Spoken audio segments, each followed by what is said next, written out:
Pemirsa, dalam rangka menyemarakan hari lahirnya Nabi Muhammad, Dayat Nahdlatul Jadid Al-Amriyah Gampung Kayele, Kecamatan Ingin Jaya, Aceh Besar, melaksanakan sejumlah kegiatan yang berlangsung di komplek daya setempat.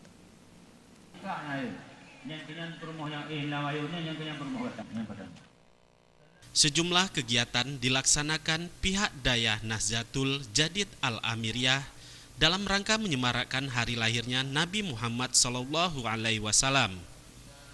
Di antaranya, kegiatan lomba hafalan surah pendek Al-Quran dan hadis, lomba pidato dan lomba qiraatul kutub antar santri, tausiah agama yang disampaikan oleh Tengku Haji Husaini Awahab atau lebih dikenal dengan sebutan Walid, serta ajang silaturahmi dengan mengadakan kenduri yang dinikmati oleh warga serta tamu undangan.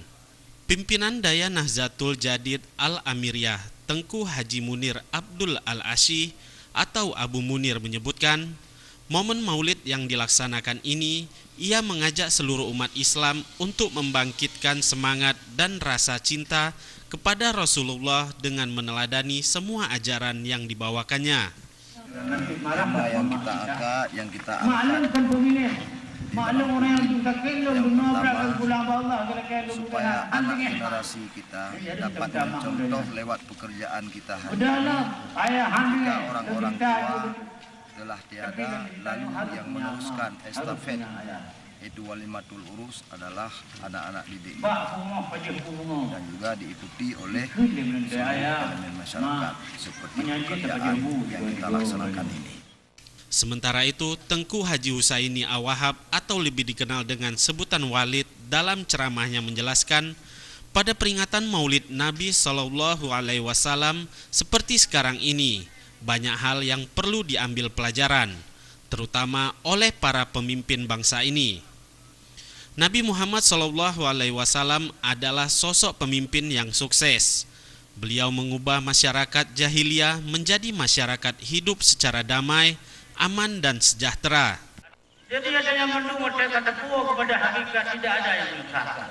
Saya hari ini miskin, saya sudah berusaha, tapi saya masih dalam keadaan fakir miskin. Allah menghendaki Anda harus fakir miskin. Hari ini Allah memberikan kekayaan kepada seorang yang berlimpah ruah. Siapa yang beri? Allah Subhanahu wa taala. Boleh besok akan diambil kembali sebagaimana yang pernah terjadi. Maka ada karena demikian, umat sekalian, kita ini tidak ada apa-apanya. Pada puncak peringatan Maulid di Daya tersebut, turut dilakukan penyerahan hadiah bagi pemenang lomba yang dilakukan oleh Walid Husaini serta pimpinan Daya Abu Munir. Turut hadir dalam kegiatan tersebut Camat Ingin Jaya beserta Muspika, Kecik Gampung Kayele, serta masyarakat setempat. Tim Liputan Aceh TV.